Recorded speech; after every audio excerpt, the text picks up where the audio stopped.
Hey everyone, welcome back to PeasyMaster. In this video, I'll show you how to fix Life360 location not updating.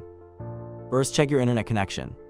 Make sure you're connected to a stable Wi-Fi network or mobile data. If you're using a VPN, disconnect it and try again.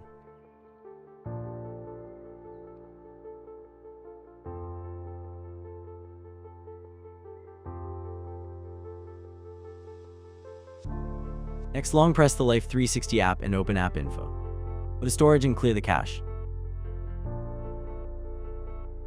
After that, open your phone settings and make sure location permission for Life360 is set to allow all the time.